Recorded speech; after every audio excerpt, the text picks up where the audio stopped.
Ladies and gentlemen, good evening. David Clues, broadcasting live from the Unity News Network studios here in the heart of the United Kingdom. If you're coming on live, give it a thumbs up. If you're watching on catch-up, please do the same. So, we've tried to get away a wee bit from all the Brexit malarkey and talk a bit more about what's going on with the BBC. And we're delighted to be joined tonight by Michael Shakespeare. And Michael has a very interesting story to tell us about a man who fought the law and he won instead of the other way around. Michael, good evening. Welcome to the show. Yeah, good evening, David. How are you today? Yeah, fine. Yeah, working hard. Excuse me. Good man. Well, Michael, to this interview and telling my story. Well, no, we're delighted to have you on. Mainstream media doesn't seem to be interested. No, well, it was one of our viewers who had seen the stuff that you were doing and actually put us in touch with you. And so thanks very much to Luke for doing that. So, Michael, just so that everybody knows, we're Unity News Network. We are an alternative to the mainstream media. We want to look into real issues and give people a chance to tell their story. So, Michael, we were just chatting a wee bit earlier on.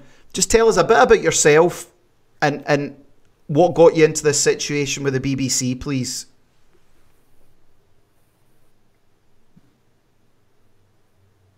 Well, I'm just a normal person. I read an article in the paper some time ago now, but it said, look, if you stopped watching live TV. We appear to have lost. Sorry, a bit it's okay, we've got tight or a bit. I wanted to save the 150 quid a year. So I stopped watching live broadcasts. I told the BBC, they didn't believe me. And then I've had since 15 years of harassment threats. You know the threatograms, the letters that they send out, threatening to take you to court, threatening this, threatening that, threatening visits to your home, threatening to get warrants. And I just had enough of it. Michael, what is the law then? As far as I'm aware, I don't watch live television in my house, so I don't pay a TV license, and I've informed them of that. What is the law then in regards a TV license? The TV license itself, it is actually a tax. It's been defined as a tax by the Office of National Statistics. If you Google that or you look at Wiki, so it is actually a tax. It's like any tax, you can avoid it or evade it. The BBC believes that everyone who doesn't pay it is evading it. I'm taking the steps to avoid it. Now, that might be in some people's eyes morally wrong, but I'm not breaking the law. And the law states that if you don't watch live broadcasts, you don't have to pay the tax. It's as simple as that. So you made a decision in 2006 that you no longer wanted to watch live television, and you informed the BBC to that effect. That's right. And then anyone who does this will experience the same cycle of harassment. It starts off very mildly, then it gets worse and worse. The letters, the way they're worded, the wordings are stronger. The implications are that you are breaking the law, and they will catch you somehow, or they'll keep knocking on your door. They'll keep sending these letters. And I just got sick of it. And I did, to the point where I said, look, if you don't believe me, obviously you don't believe me, send one of your guys round, no appointment, just a surprise visit. Knock on my door anytime, day or night. I'll let you in. You can check yourself, and that's what I did in 2010. That was 4 years after. So were you getting visits from enforcement officers, or was it just mostly letters?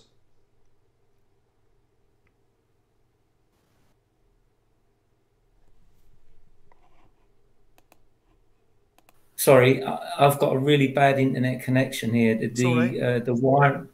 The wiring's not very good, and my speeds are not very good. But yeah, sorry, could you say that again? Prompt me again. Sorry. Yeah. So were you getting mostly letters, or had you had any enforcement visits in the period between 2006 and 2010? That's what annoyed me the most. If any company wants to peddle their wares, they can send you letters. You throw them in a bin. But I've made videos of it on YouTube. Two burly guys in the dark, at night, knocking on your door and virtually demanding entrance. They're really skating on the edge. They don't demand entrance, but it's really intimidating. And I got sick of it. And that's why I said, look, send one of your guys round, or send your guys and confirm for good that this is it. You've checked my equipment. I can't receive live. End of story. To argue the the opposite of that, is it not a bit like letting the vampires in the house? A vampire isn't allowed in unless you invite them. Do you think that was a mistake in retrospect doing that? In retrospect, yeah, but I mean, a lot of people think like I do. My opinion's changed over the years. You start off, you think, yeah, they're quite reasonable. Yeah. All you've got to do is this. All you've got to do is tell them. All you've got to do is answer their correspondence. All you've got to do is let them in. But no, in retrospect, what they in fact did, because I became quite vocal against them, is, and I will say this, they started a court case against me and they fabricated some evidence to try to get a conviction. Now, see the people that come to your door. I mean, this was a few years back. Were these, I think, is it Capita that is the outsourced company? Is that right? Yeah, Capita, I was actually reading the documentation after you approached me, and it says that the Secretary of State gives the BBC the responsibility, and the BBC, obviously, because it's unpleasant, it's like being a traffic warden, they try to distance themselves. So they farm it out, they contract it out to these. There are other companies as well, like there was one called Interim Justicia. There's all these little contractors they use, but the main one is Capita, and the main prosecutions, they're private prosecutions brought about by Capita Business Services. Is it not also been the case, though, that since the time this happened to you, was it a criminal offence back then, whereas now, am I correct in saying it's only a civil offence? No, you're not correct there. They've kept it as a criminal offence because I don't know what sway they've got over the politicians, but keeping it as a criminal offence, it obviously jacks up the fear side of it. When they visit, it is all intimidation. It's like the mafia. You might think I'm overstating it. No, not at all.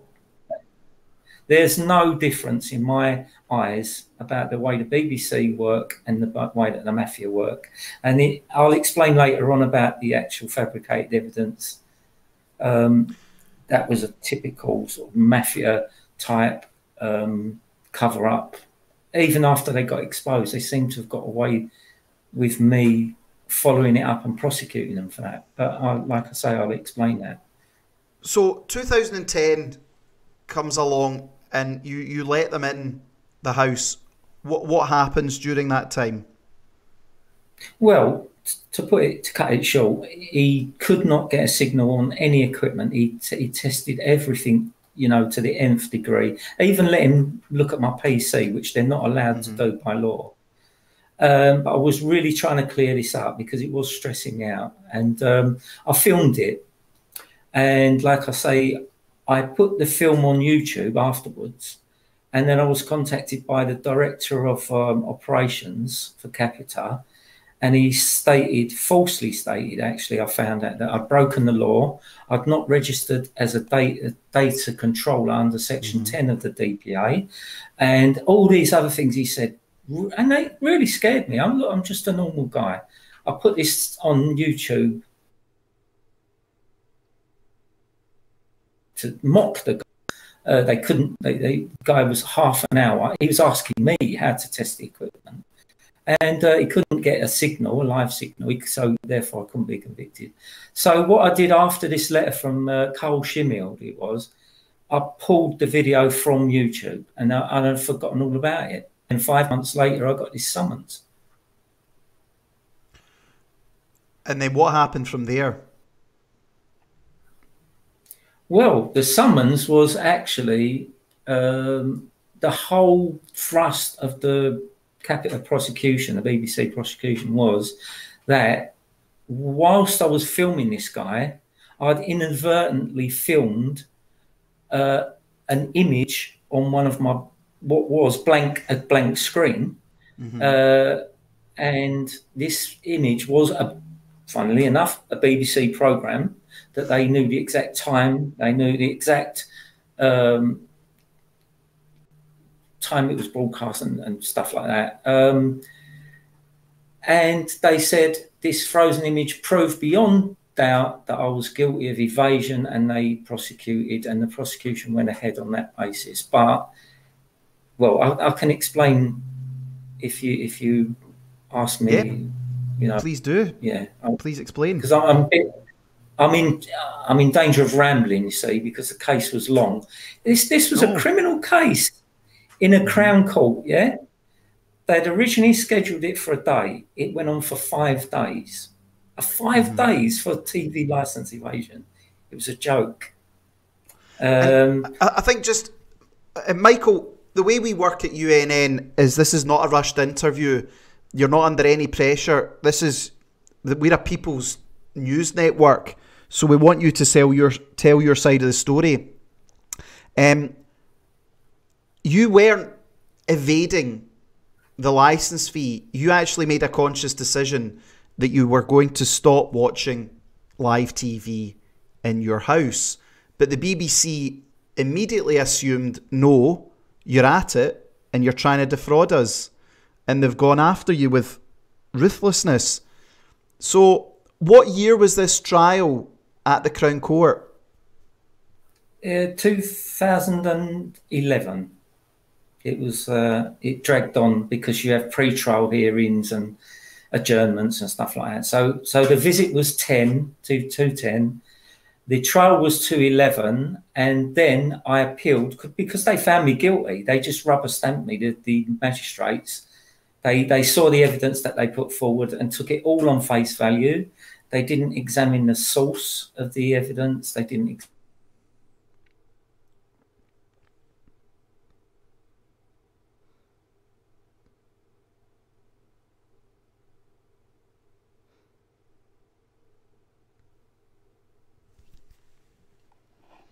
Just a wee. I think Michael's internet is a wee bit on the slow side. If there's any more problems, we'll get Michael on the mobile.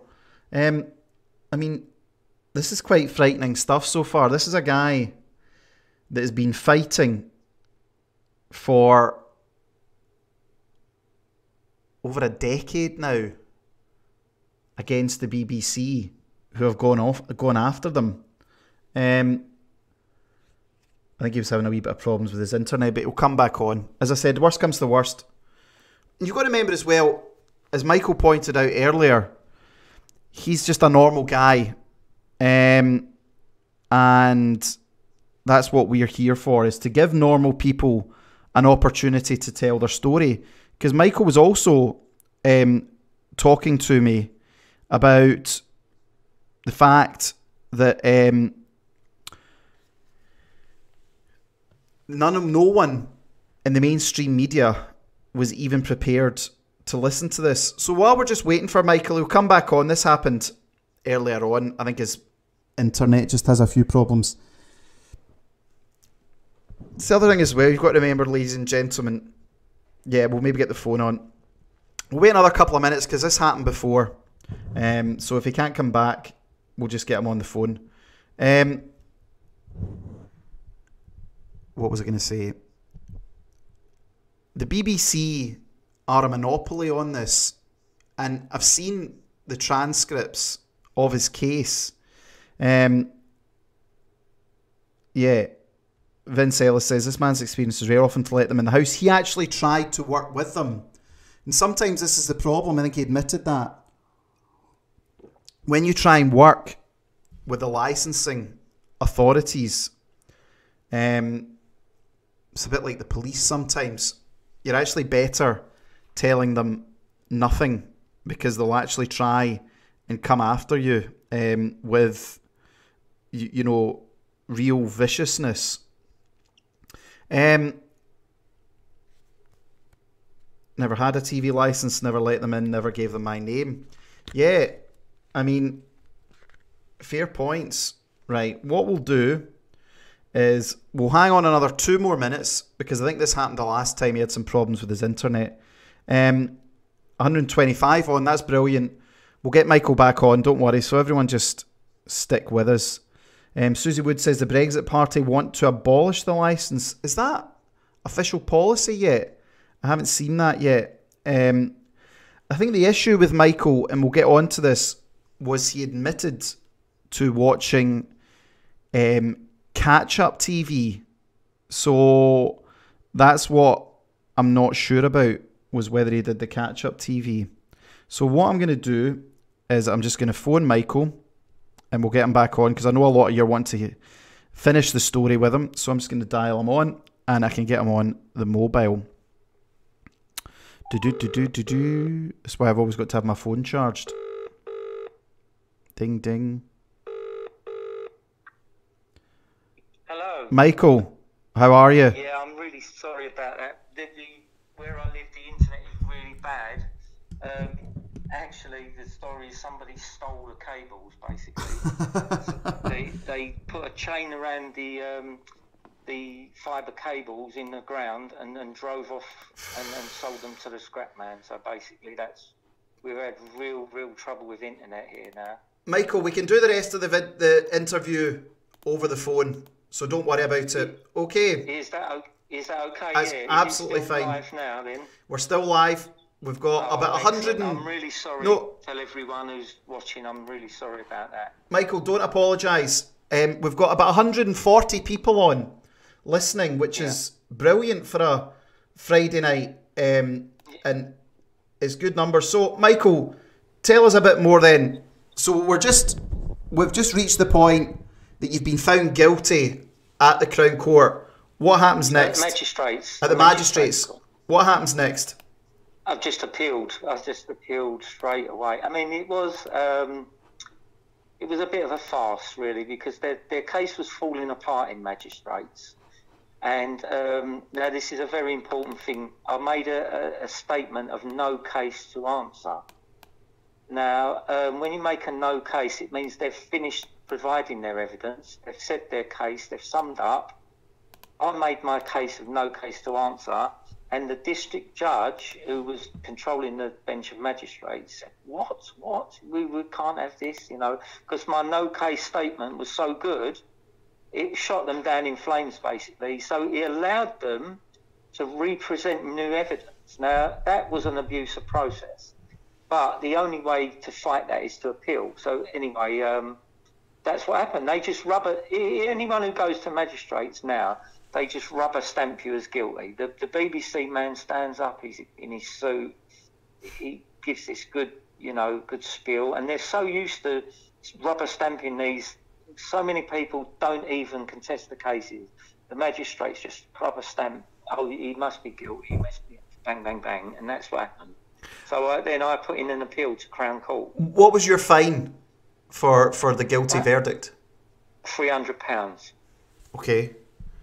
And then you Yeah. put in the appeal to the Crown Court, and then what happens from there? Oh, it gets scary from there, because as soon as I went to the Crown Court, I was warned at the beginning. You know, if you lose this case, it is going to cost you a lot of money. I said, oh, fair enough, but I said, I'm not guilty, so I've got to fight it. I've got to go through with it. And yeah, I put my case. I could have appealed on case stated, which is a legal term. It means they examine all the evidence, they examine the words that were said by the bench, the district judge who's controlling the bench, and the alleged abuses of process, like letting a witness re-enter the box after they've closed their case, which is what they did. Yeah, so I thought, no, I won't go for case stated. I'll go for a retrial, a complete retrial, in front of a proper judge. And that's what I went for. And you obviously had legal fees during this. Well, yeah, I mean, I was a litigant in person, which meant I represented myself. Mm-hmm. And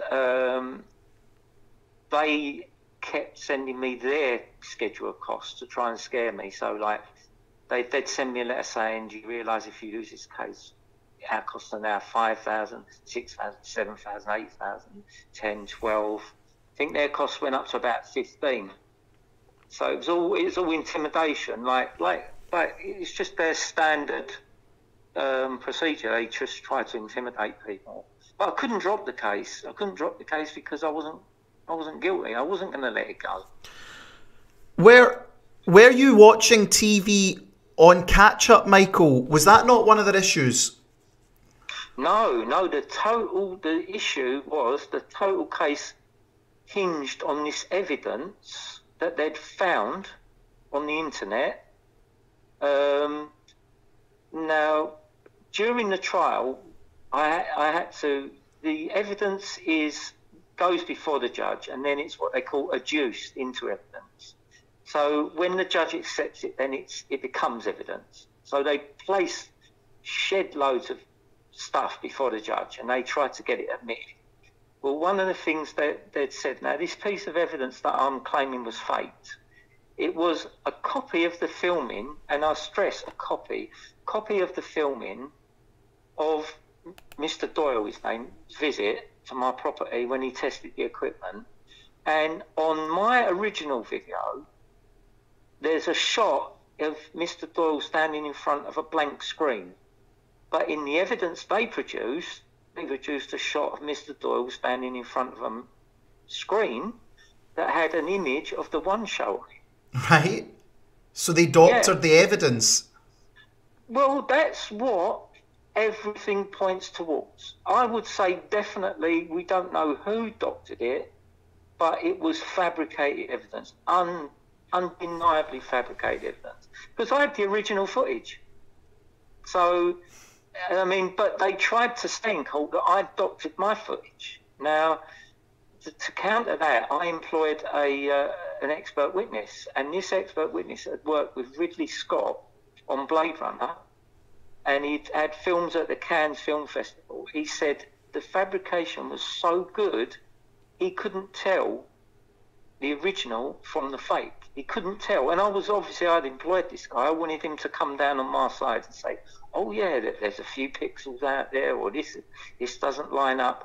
It was perfect. It was a perfect. Now, can I just stop you there for a wee second, Michael? I want to just recap this for everyone that's viewing, and everyone that's on. Please give this a thumbs up. This is an incredible story. I actually didn't even know it went as crazy as this. So the evidence that Michael was watching TV without having a TV license was Michael filmed the guy. So Michael invited the BBC engineer out to check that he wasn't watching live TV. They produced evidence that showed the gentleman who went by the name of Mr. Doyle standing in front of a television which showed the One Show on it.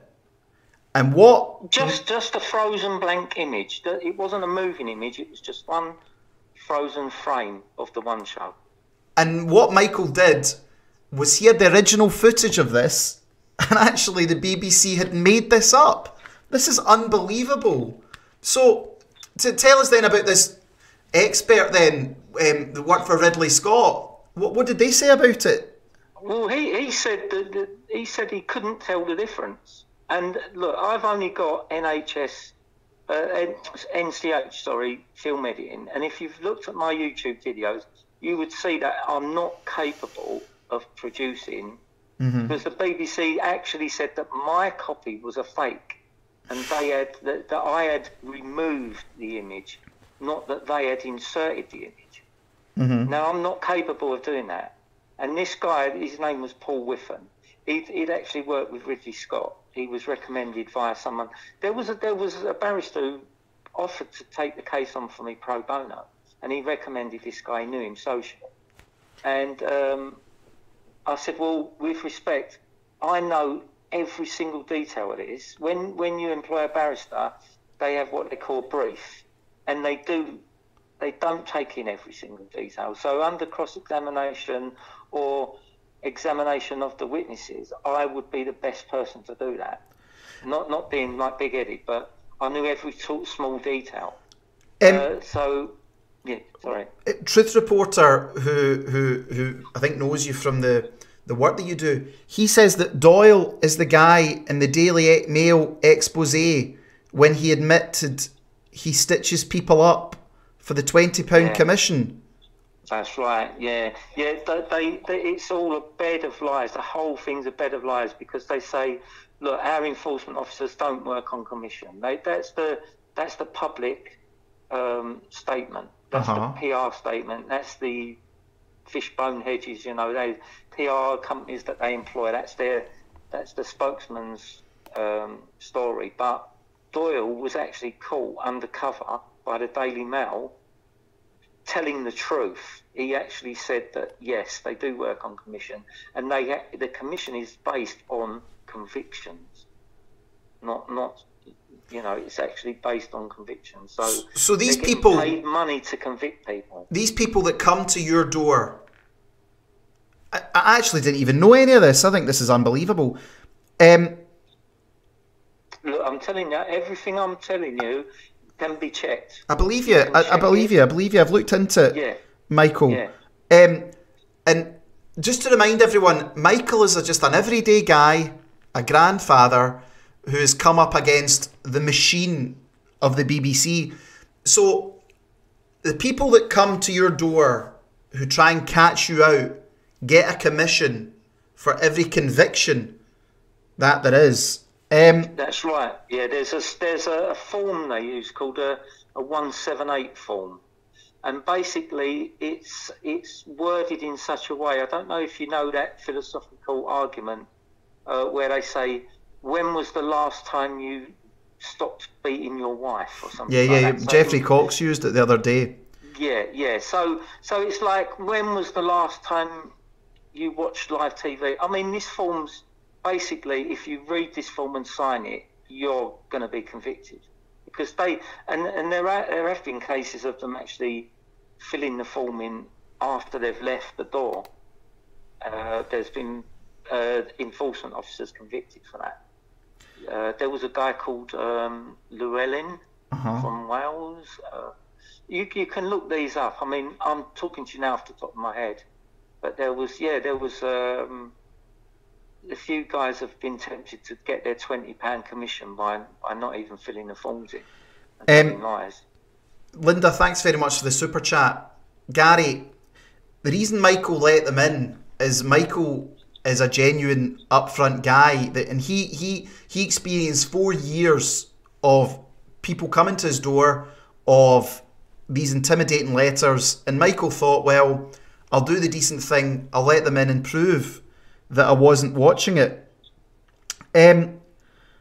So we're now at the stage, you're appealing this at the Crown Court, you've got your expert witness.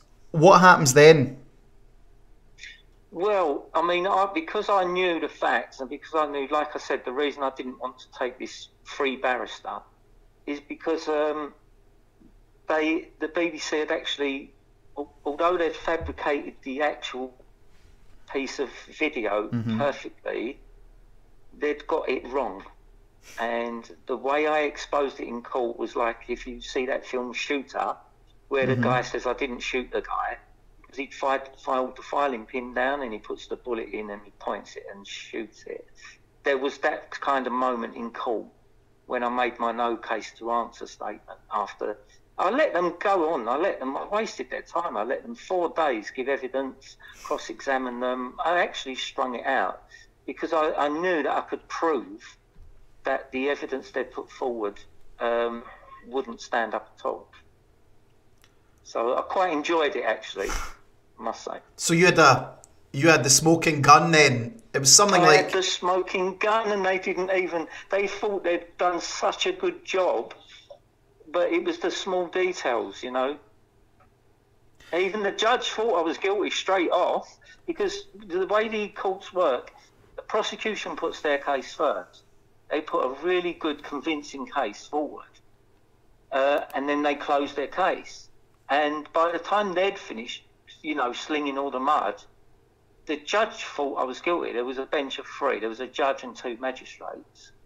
The judge, I could see, thought I was guilty. But then when I said, well, I'm going to make a no case statement, the barrister said, oh, he wants to waste your time making a no case statement. You know, we feel. And when you make a no case statement, this is an important fact as well. You have to prove to the judges that there is not one element of the case that is credible in law that can go forward. So they can't, if there's a slightest doubt at all, doesn't mean you're guilty. It just means the case proceeds to the next stage, which is me giving my defence evidence. But the fabrication was so easily exposed in the no case statement that I made. The judges just threw the case out there and then.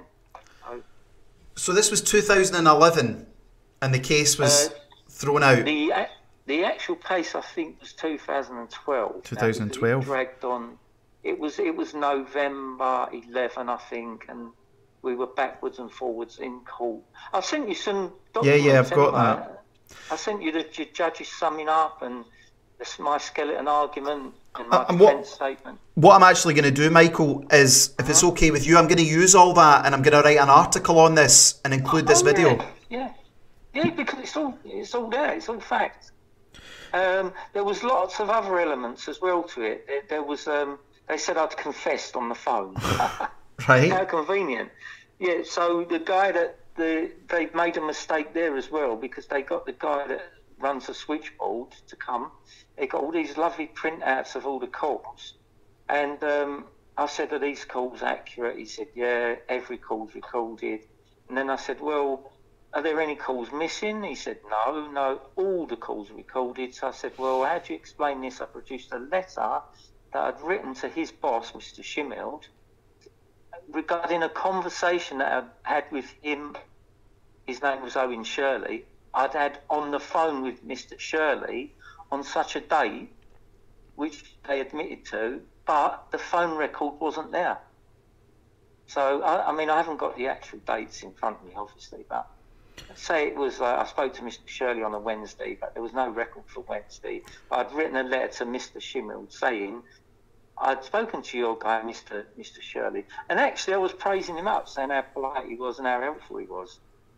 So when that came out, it exposed. Then he changed his mind. Mr. Shirley said, "Oh well, not every call's recorded," and it just like, yeah. So the call where I confessed to you, yes, I was actually watching live. That may not have taken place. Well, it didn't.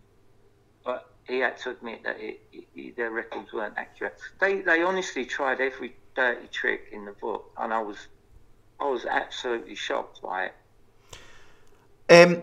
Michael, if you don't mind me asking, what do you do for a living, or are you retired now? No, I work for the local council. I'm just an ordinary council worker. I'm just a porter in building. That's all I do. But I certainly had to learn a lot about the law once I crossed swords with the BBC. I put my own case together, you know, read up on stuff, read up on the Criminal Justice Act, Magistrates Court Act, the law of evidence, you know, what's acceptable, what's not. I mean, I think it's important to remind the viewers that this is a very much a David versus Goliath case. I see a couple of you in the comments are saying, well, why did Michael allow them in? Michael doesn't strike me as someone who felt he was doing anything wrong, and he just wanted to show and be nice. And this is all the people who say, I've had this because I've got a YouTube channel. The constant question is, why did you let them in? I let them in to prove my innocence. You know, if you don't get that point, go away now, because that's the whole point. Is I let them in to say, right, you've checked my stuff, it's clear, now go away, leave me alone. That's why I let them in. No, and you did it from a point of view of innocence, but obviously you then realised the enemy you were coming up against. So the judge rules in your favour. What happens then? Well, I mean, the judge rules in my favour. The case was thrown out of court, and I was awarded costs. How much? It was 3,000. Because I put my case together myself, there wasn't a lot of costs. But then they had to pay their costs, so their costs came to about 15. Right. Okay. And so, I mean, some of the facts get distorted. It's been reported somewhere in the press that I lost 18,000, but that's not true. If you add the two figures together, the 15 that they lost and the 3 that I gained, that makes the 18. So you got awarded 3,000 in damages? No, costs only. Costs. You can't. You see, this is where the BBC. You said earlier about the criminal and the civil part. If it was civil law, I would have smashed them for costs, for damages. But because it's a criminal case, you can only recover costs incurred. So really, the BBC are fighting to keep this as a criminal offence. Because if it went civil, they would be sued, like, you know, the Cliff Richard stuff. They would really... Everyone like me would say, is this is a civil case, they're you know, civil damages. But they're crafty because it's a criminal offence. You know, you can't claim damages. And that. So what's happened since then? Do you still get enforcement visits and letters? Yeah, unbelievable, yeah. Still get them. I made a video 2 years ago. I had 2 guys come in the dead of night. It was blackout, pitch black. One of them had a broken nose. One of them looked like a sumo wrestler. And they don't knock on your door politely. They hammer on your door. And it's scary stuff. You open the door, there's this thug standing on the door with a broken nose, the big lump standing behind him, saying, "Oh, can we come in? You know, we want to look at your equipment." I said, "You've done it already. You've done it already. When will you when will you stop?" What do you say to them now when they come to your door, Michael? I mock them now. I just film them. I take the mickey out of them. You know, I say, well, you know, it's an inconvenience. They could get a search warrant and come because they do lie to get search warrants. But they let them come. You know, I'll film them. I'll take the mickey out. But it's disrupting my life, and it's really getting on my nerves. You know. And do you now? Do you have a Facebook group that you run, or a YouTube channel? Are you involved in anything to campaign over this? This is why they came down on me so hard, because after about 8 years of harassment, I really turned against them. I'm the little guy you push into a corner and he comes out fighting, you know. I'm the little Jack Terrier that you kick and then he bite your leg off, that kind of guy. But it took me a long time. But this is why they tried so hard to convict me in court, because they wanted to shut me up. Because I'm not stupid, you know, and I know now, I know quite a bit about the law, know about rights. which I've been forced to learn by them, if they had brains, really, they'd just go away and leave me alone. But they don't. They've actually written policies of harassment. If you read their policies, it's this policy of we don't take their word, we give them 2 years, then we start the harassment again. So have you got a Facebook group that you run on this? No, I don't run a group. I belong to an internet forum. Mm-hmm. What's that called? It's called TV License Resistance. Mm-hmm. It's a site, actually, but I mainly go on the forum. What's the website for people if they were interested in it? Yeah, that's the one. That's the TV License Resistance Forum. Okay. Is it a .com or a .co.uk? Do you know? I think it's .info. .info. Because I know it might sound dim, but because I log in automatically, I just click and it logs me in. No probs. So I don't really know, it's one of my favourites, and I visit it every day because there's so many people that they're intimidating, and there's so many people who really need help, and I give the benefit of my experience and advice that I've gone through. What do you think about the BBC's latest to now again charge over 75s? What's your opinion on that, Michael? Doesn't surprise me at all. Doesn't surprise me at all. They made an agreement with the government that they could increase the licence fee for 3 years, and then the profits they earned from that they would offset by providing the free licences. Well, they took the agreement, they've taken the money, now they've reneged on the agreement. They're saying, no, we're not keeping to it, we can't afford it. Well, no, I'm sorry. It's a bit like this Brexit thing. If you say you're going to do something, do it. Even if it's harmful to you, you've agreed. That's right. You take it on the chin. You take that on the chin. You've had the increase for 3 years in the licence fee. So you've got to honour your agreement. But honour's not something the BBC understands. I mean, since my case, all the Savile stuff come out. Yep. So people know now that BBC are not, prim and proper and no, certainly not sweet and nice and truthful. And I've noticed before I was totally neutral about the BBC. Mm-hmm. But when you start digging, you find the dirt. So the more you dig, the more dirt you find. And it's not because I'm intentionally trying to bring them down or find dirt, but I've found stuff where they've faked news items, proven stuff. Like my case, proven. I proved they lied about you. Court case by the timeline. The actual this we skipped over this bit, but the actual image they showed at the time they said I was watching it. It was 10 minutes before it was even broadcast. So they'd done a lovely job on fabricating the evidence. They'd inserted the still image immaculately. It was undetectable, but they basically just got the time of it wrong. So would the BBC not argue, though, that they themselves didn't do this directly? It was the licence enforcement companies that they subcontract to? Yeah, that's what they would say. They would say, and that's really people. The other question that annoys me that people ask, why haven't you prosecuted them for it? Well, for a start off, I don't prosecute them. It'd be the Crown Prosecution Service, and you would have to have an offender to do that. So you'd have to say, Mr. X produced this video, rather than the BBC. So, and also this exhibit. It was called Exhibit PJ1 in the trial.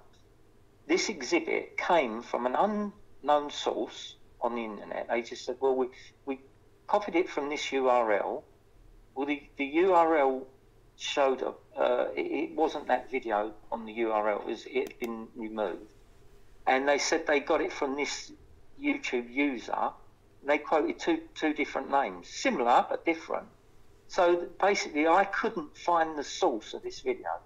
Now, when you're in court, in English court, really, you should be able to face your accuser Yep. and question them. But this piece of evidence was produced by a person unknown. Now, the judge shouldn't have even let it become adduced as evidence, but he did.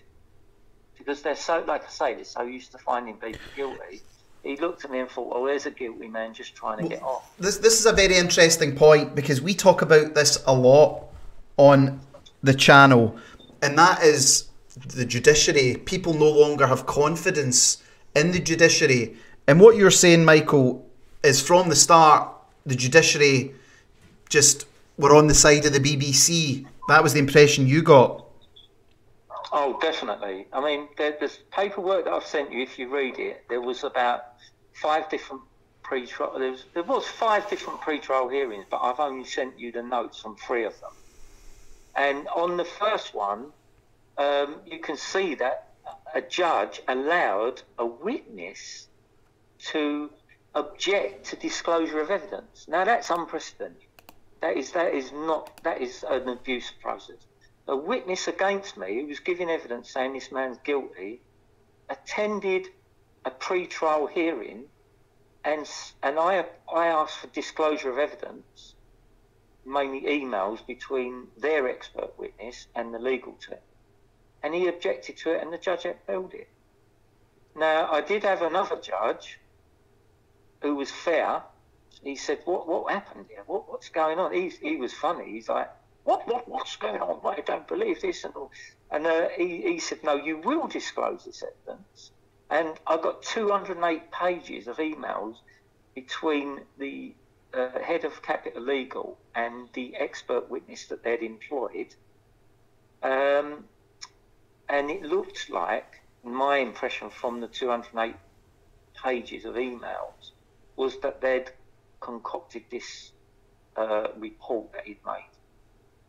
That was my impression. That was the impression of these, and this is what they were refusing to disclose. So Michael, and you've talked about this. Why has the mainstream media not picked up on this? This is a direct evidence of someone who has been fitted up, evidence manufactured by directly or indirectly the BBC. Why is it not being picked up in mainstream media channels? I mean, why have we never heard of it? Well, this is what I just cannot understand.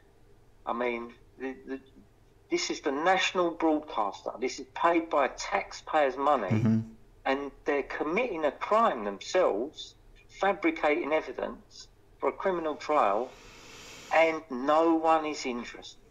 And I'm the nut job. I'm the nut, you know. I don't know, people see me as some kind of mad crusader against the BBC. That's not like that at all. This is your national broadcaster paid for by your tax money, and it is a tax, and it is tax money. And there's so much on the back foot. They knew they were going to lose this case against a granddad who works for the council, unrepresented. And they just said, no, this can't happen. And they just made it so that they'd win it. But they didn't do a good enough job.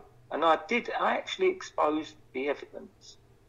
And as I was peeling away the layers of the deceit, the judge was saying to me, all right, you can stop now, Mr. Shakespeare. No. And this? Yeah, okay, we've heard enough, Mr. Shakespeare. I said, no, Your Honour, this is my time. I am making my no case to answer. And I just destroyed them. I mean, when you lie like that, it's like a house of cards. Once you flick a few of them out, it all starts to tumble. And there was fate. So is stuff still happening today about? I mean, I think, was it 400,000 people last year stopped paying their TV license? This is growing and growing and growing. Do you think more and more people are going to stop watching live TV? Both, I think, out of the fact that the service is rotten and it's publicly mandated. There's things like Netflix. Do you think this is going to grow and grow? Well, I hope it does, because the BBC does need to be reformed in some way. The experience that I've had, my tiny little scandal, and compared to the scandal of the Savile and the Cliff Richard scandal, you know, this is a rotten. This is like the Roman Empire. This is a rotten corporation now. It's corrupt. It is. It needs a reform. I'm not saying get rid of. It needs a real, you know. Well, my suggestion. Some people believe it should be completely obliterated. Fine.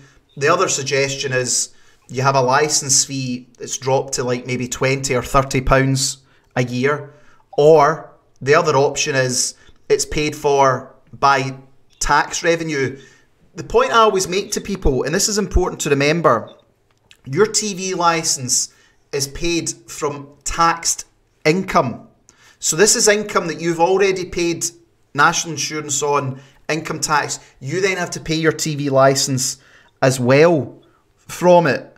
I think as well the political side of the BBC is what really gets people now. A lot of people on our channel feel that the anti-Brexit bias means that it's no longer capable. What do you think of, like, we'll stay on for another few minutes and then I'll let you go, Tim. I know it's a Friday night. Yeah, sure. What do you think of things like Gary Lineker earning 1.75 million? You've got all these broadcasters earning huge amounts of money. What do you think about that? Well, if you've got £4 billion a year, it's like winning the lottery every night, isn't it? That's what the BBC's income is. So they can afford to be extravagant with their pay. And you're looking at the presenters. Look at the ordinary stuff. The woman that runs the TV licensing regime, she's on like 150 grand a year. Yeah. She lives in a 700 grand house in Oxford. You know, they pay their staff too much as well. And they've just got shed loads of money. If you've got that type of money, you are going to waste it. I think that's a very good point you make, Michael, and it's something we forget. Lineker, Graham Norton are the public face. How many executives within that corporation are earning a six-figure salary? You know, I hate the use of the word earning, sorry. They're not even earning it. Yeah. They receive it. They receive it, correct. No, listen, you're right. And it's no longer an impartial broadcaster. And then, as you pointed out with Savile, etc., I mean, even, do you think, I sometimes wonder, I don't know what people think, in 10 years' time, will people even watch live TV? Is streaming not the way forward? It is, yeah. I mean, look at the radio licence. In the 70s, there was a radio licence, much as the TV. The invention of the portable radio killed it off because it wasn't enforceable. Now, what I'm saying, I'm not encouraging people to evade now, but evasion and avoidance, that's such a thin line. This is what worries the BBC. This is why they go for people like me. They literally can't tell who's the evader and who's the avoider. Well, it's not avoidance though. It's just not watching live television. So you're not avoiding it if you're not paying for it. Just an academic point of saying I'm not paying their tax. I'm avoiding paying it by watching live TV. So I don't come under that tax umbrella. No. I mean, it doesn't apply. I don't advocate that at all. I don't advocate license fee avoidance. What I recommend to people is stop watching live TV. Oh, no, I have stopped watching. Yeah, that's right. The consequence of that is you're not paying the tax. So it's just perhaps the way I'm expressing it is wrong. But I just call it avoidance rather than evasion, because the BBC will always say you're an evader. Yeah, yeah. In my opinion, I wouldn't even say that, because you're not partaking of the service. Therefore, you don't have to pay. And what a lot of people don't realise is that in order to watch ITV, Sky, everything else, you have to have a TV licence. If you watch live TV, the law is you have to have a TV licence. How can we get people weaned off the BBC, Michael, and looking at alternatives like us and like new media? How can we do that? It is very difficult because people are set in their ways. They're frightened as well. They're frightened of the consequences of stopping. Like myself, I don't watch live TV. I've stopped. I'm being harassed. I'm being bullied. I'm being taken to court. I'm being threatened. And that's what a lot of people, it's in the back of their mind, oh, it's a criminal offence. And they're just ignorant, basically, of the facts. Is it, if I don't pay this, I'm breaking the law, but they're not. Not if they don't watch live TV. That's right.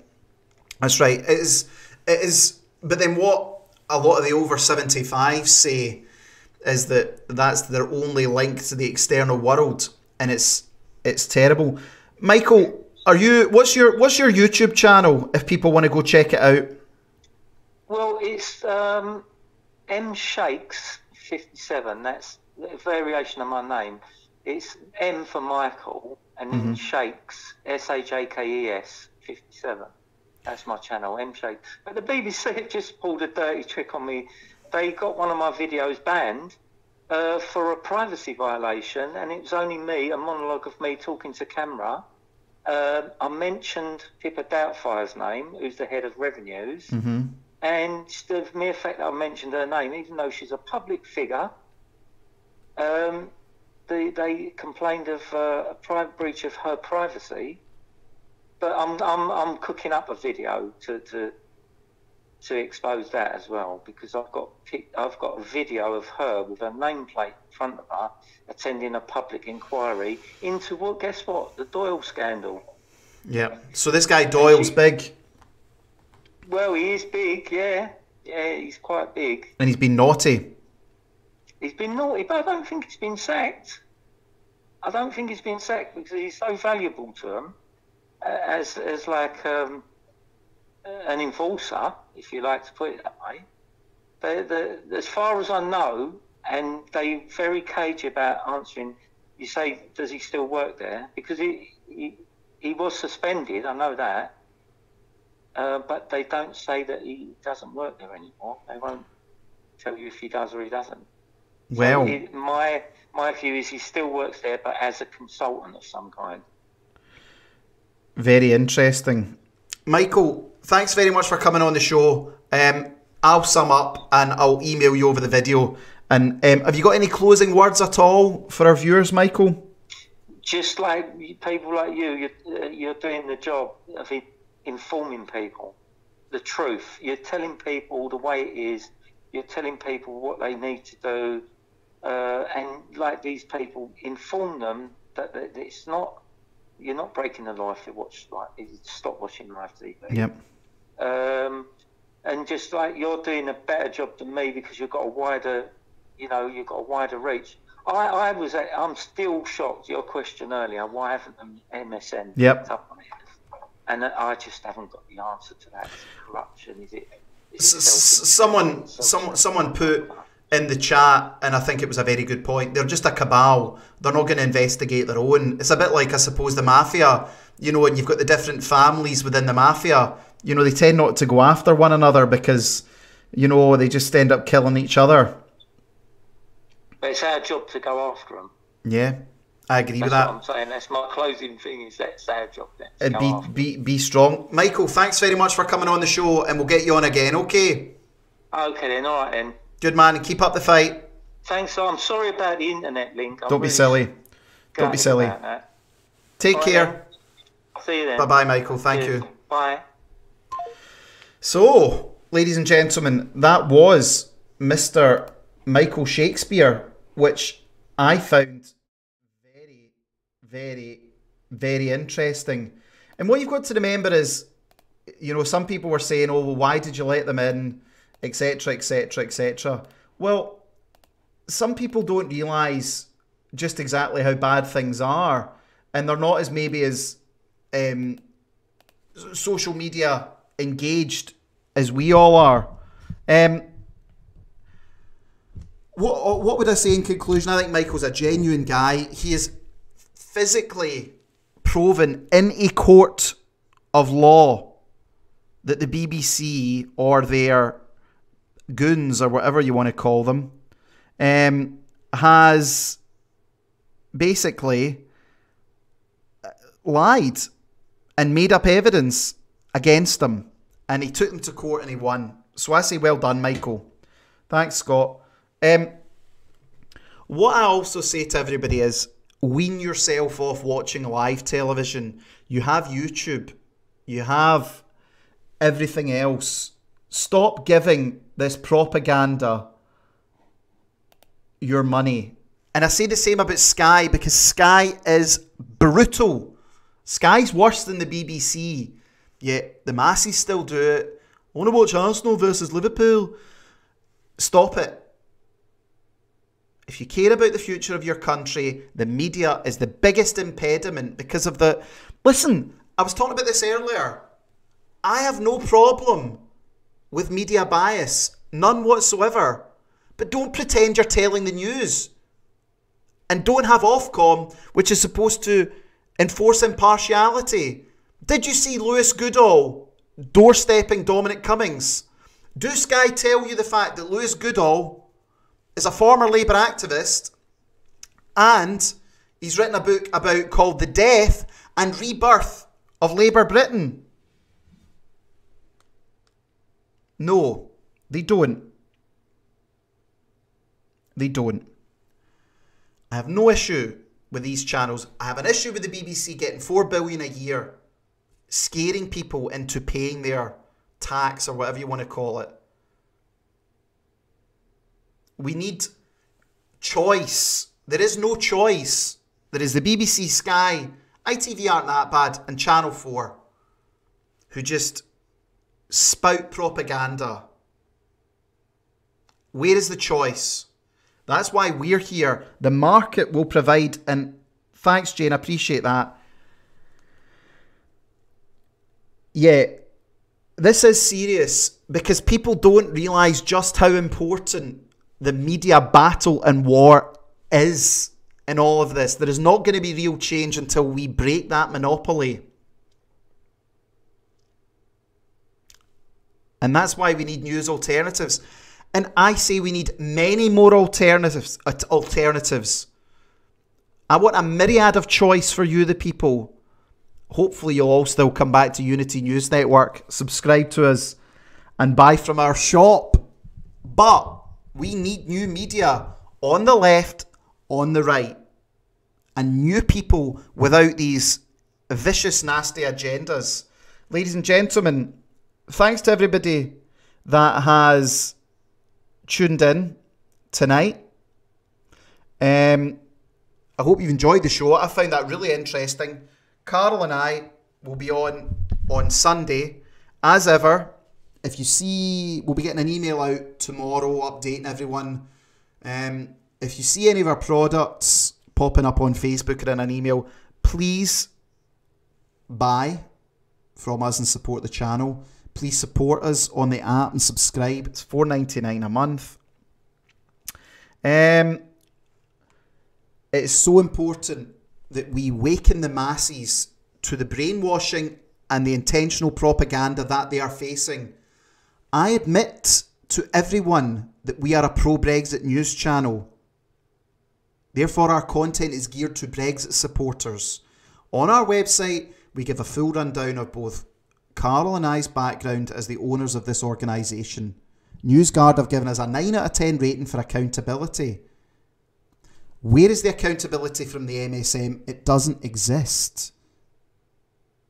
They are massively unaccountable. It is a cartel, the media in this country. Thanks, Penny. We saw that. We'll get that posted to you straight away. I'm sure you'll like it. Brilliant. Really appreciate that. And we're a broad church, ladies and gentlemen, of ideas. On the website, I'll tell you an interesting story before I close off. Somebody got in touch from the Immigration Advisory Service, and the article is around the discrimination against black, Asian and minority ethnic students at Oxford and Cambridge. Now, the gentleman that got in touch with us was very polite. They asked us if we would publish it. Now, this article is certainly not to the taste of our readership. However, it would be slightly hypocritical of us if we weren't to publish that article. So it's on our opinion section. It is very different. Nick, I've been watching this conversation. Do I think the earth is flat? No. I believe the world is round and curved. That's my opinion. So if people don't believe that, that's up to them to believe it.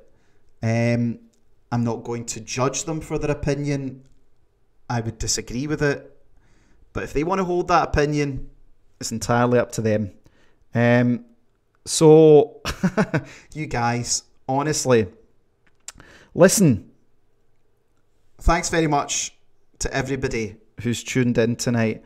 I hope you've enjoyed the show, and I'll leave you to chat for a wee while, and we'll stop the stream, but I'll let the chat go on for another 5 or so minutes. So, ladies and gentlemen, take care. Thank you very much. And Gary, we might actually publish that article on the app. We do publish most of the opinions on the app, don't worry. Okay, speak to you later, everyone. Bye-bye.